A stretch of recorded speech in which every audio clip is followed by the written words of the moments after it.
Un atelier de planification pluriannuelle de la direction de l'apprentissage du ministère de la formation professionnelle, de l'apprentissage et de l'artisanat. Au sortir de cette rencontre, un document permettant d'éviter le pilotage à vue sera rédigé. L'atelier d'aujourd'hui porte sur le programme 2, à savoir le développement de l'apprentissage, initié par le directeur de l'apprentissage que je salue pour cette excellente idée de réunir l'ensemble des entités techniques du ministère qui pourront contribuer à l'élaboration de ce plan de travail annuel pendant 5 jours pour réfléchir sur les voies et moyens de mettre en œuvre cette nouvelle approche qui est d'autant plus importante qu'elle est un moyen de lutte contre le pilotage à vue, parce qu'il sera question de travailler sur des questions de rentabilité, d'efficience des programmes en vue d'une meilleure répartition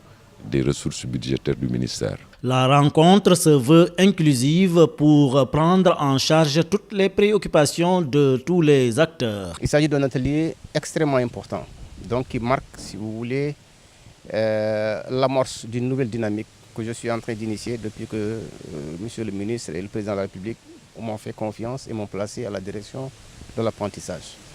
Il s'agit tout simplement d'aller vers, comme il l'a dit, le conseil technique, vers une approche de programmation. Approche de programmation qui va rompre avec la logique des moyens. Parce qu'avant, les gens ils mettaient en avant les moyens. On met les moyens et ensuite, on met en place des budgets. Et ça, effectivement, comme il l'a dit, que cela soit accompagné par tout un dispositif d'évaluation pour voir effectivement est-ce que les budgets mis en place, est-ce que les ressources utilisées ont permis d'atteindre les résultats escomptés. Donc on doit passer d'un budget par moyen et un budget par objectif, où les gens maintenant on s'inscrit dans une logique de performance.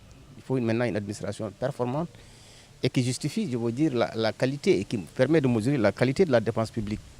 On saura où vont les ressources, quels sont les produits, qu'est-ce qu'il y a eu comme impact sur le pays et sur le développement du pays, sur l'économie nationale, parce que c'est ça un peu la finalité de tout ça.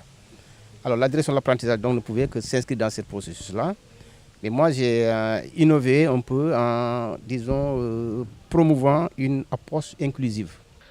La direction de l'apprentissage peut compter sur l'appui des OPR, entendez Organisation professionnelle d'apprentissage, et l'Union nationale des chambres de métiers du Sénégal pour mener à bien sa mission. Vous savez bien que les chambres de métiers ont pour vocation principale l'encadrement des artisans, au plan d'abord même de la formation. C'est les structures d'exécution technique même du ministère de la formation professionnelle et de l'apprentissage et de l'artisanat qui consacrent une action importante à l'apprentissage et à la formation. Et la formation se déroule naturellement dans les ateliers artisanaux, sous la supervision des maîtres artisans, avec bien sûr aussi un renforcement sur le plan théorique dans les centres de formation.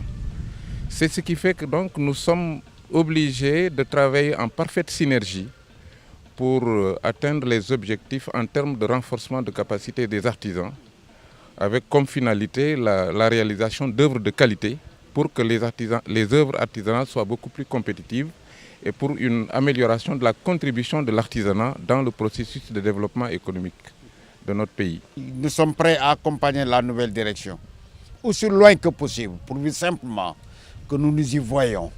C'est nous qui avons les apprentis dans nos ateliers. Et on ne peut pas parler du développement de l'artisanat, on ne peut pas parler de la commande publique ni de mobilier national sans une réelle qualification des acteurs. Et c'est nous qui les formons. Et tout un chacun sait que le savoir-faire des artisans n'est plus à démontrer. Leur problème fondamental, notre problème fondamental, c'est exactement le raisonnement technologique qui leur permet de cerner tous les paramètres afférents à l'exercice du métier. Et cela, le ministère est en phase de combler ce gap énorme qui est justement le raisonnement technologique. En quoi faisant? En essayant de donner assez de moyens à la direction de l'apprentissage pour nous associer pleinement et entièrement. En adoptant une approche nouvelle et une démarche inclusive, cette direction stratégique du ministère de la formation professionnelle, de l'apprentissage et de l'artisanat est parti pour développer le secteur de l'apprentissage pourvoyeur d'emploi.